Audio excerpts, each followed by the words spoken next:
Euskal Herriko Unibertsitateko Kultura Zientifikoko katedraren maiz egiten diren galderak.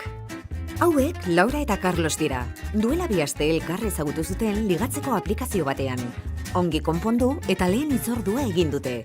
Oraintsu arte jolasean ibili dira, baina fase hori gaindituta, orain grinaren grinaz, jatetxetik ospa egiteko irrikaz daude. Hormonek agintea hartu dute. Lauraren kasuan estrogenoak eta Carlosenean testosterona. Eta orain gorputza sutan. Nora zoazte? Dagoeneko Laurak eta Carlosek hilabete egin dute elkarrekin. Zenbait sustantziak mozkortu antzean dauzkate, besteak beste dopaminak, norepinefrinak eta serotoninak. Biek sintoma berdinak dituzte. Ezin dira kontzentratu. Ez dira gose, tximeletak sentitzen dituzte sabelean, eta ezin dute ongi lo egin. Baina haiei bostaxola, elkarri begiratzean, beren garunetan dopaminaren gune hartzaileak aktibatzen dira ta berehala. Neurotransmisore honek poza eta zoriontasuna sorrarazten die. Hala, elkarrekin egotean, erretzaileak zigarroari lehen zupada ematean sentitzen duen asetasun bera sentitzen dute. Baina jakina, hau osasuntsuagoa da. Azkenean, Carlos eta Laura elkarrentzako eginak zeuden.